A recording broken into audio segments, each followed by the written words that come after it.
राजश्री छत्रपती शाहू महाराज कृषी व्यवसाय व्यवस्थापन महाविद्यालय सांगली, चिंतामणराव यापर महाविद्यालय सांगली आणि श्री कांतीलाल पुरुषोत्तम दास शाह प्रशाला सांगली यांच्या संयुक्त विद्यमाने राष्ट्रीय सेवा योजने NSS अंतर्गत कृषी दिंडीचे भव्य आयोजन करण्यात आले होते।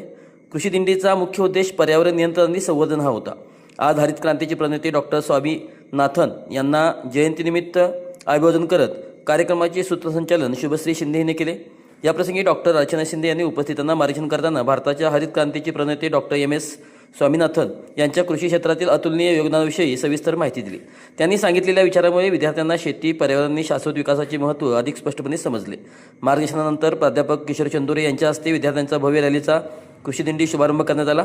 मोठ्या उत्साहाने विद्यार्थी हे या दिंडीत सहभागी झाले होते। कार्यक्रम पार पडल्यानंतर प्राध्यापक संतोष कदम यांनी उपस्थितांचे मनपूर्वक आभार मानले। उपक्रमामध्ये तिन्ही संस्थांमधील सर्व शिक्षक, शिक्षकेतर कर्मचारी आणि विद्यार्थी अत्यंत मोठ्या संख्येने उपस्थित होते। राष्ट्रीय सेवा योजनेच्या NSS मी नव्हे तर तू, नॉट मी बट यू या ब्रीद वाक्याला साथ ठरवत डेक्कन एज्युकेशन सोसायटी सांगलीचे अध्यक्ष श्री अनंत जोशी सर व डॉक्टर विश्राम लोमटे सर यांचे सहाय्य लाभले। विद्यार्थ्यांनी सामाजिक बांधिलकी जपत पर्यावरणाचा दिंडोरा न पिटता प्रत्यक्षात पर्यावरण जनजागृती दिंडी सोहळा यशस्वीरित्या पार पाडला।